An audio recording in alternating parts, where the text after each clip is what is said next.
একটা হেলিকপ্টার ভাড়া করব 1 মাসের জন্য। একবার यही नहीं, अभी और सुनिए।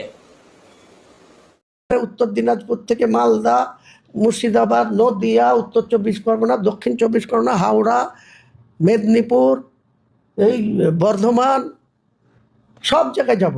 স্কুলের কথা মুসলমানদেরকে খুলে বলবো, আর চুরি করে খেতে দেবো না। চুরি পাঠানকে ভোটে জিতেছি, অধীর চৌধুরীর মতো 5বারের এমপি, সে ডবল হ্যাট্রিক হয়েছে। তো তোমার কথা শুনে মনে হইতেছে তুমি বিরাট জ্ঞানী মানুষ হয়ে গেছো। ইউসুফকে ডাকুক, আবু তাহেরকে ডাকুক, অপূর্বকে ডাকুক, যে কটা এমএলএ আছে ডাকুক, ডেকে সময় দিক। মুর্শিদাবাদের যারা তুলাবাজ, যারা চোর, যারা ছেচোর, তাদেরকে নেতৃত্ব থেকে সরাক। বাবা, আপনি তো দেখি কবি হয়ে গেছে।